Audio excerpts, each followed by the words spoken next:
fit 爆嘅陳國峰同許廷鏗、胡鴻鈞一齊練習雙節棍以及舞長棍，準備喺翡翠歌星紅白鬥表演。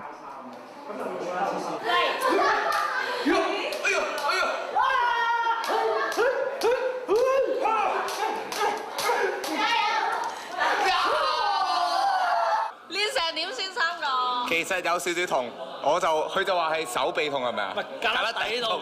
國峰本身會唔會特別優勝㗎呢個？點解啊？冇話㗎，因為我覺得做咩都好啦，唔會有最叻嘅一樣嘢㗎嘛，係咪先？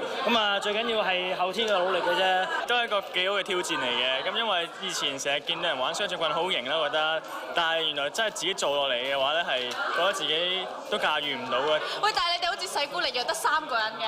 夠㗎啦！人多未必係好事嚟嘅，最要齊，係咪？我哋3個有默契，出嚟嘅效果靚就得㗎啦。佢哋人多咧，可能練嘅時間要多啲，咁我覺得都 OK 嘅3個人。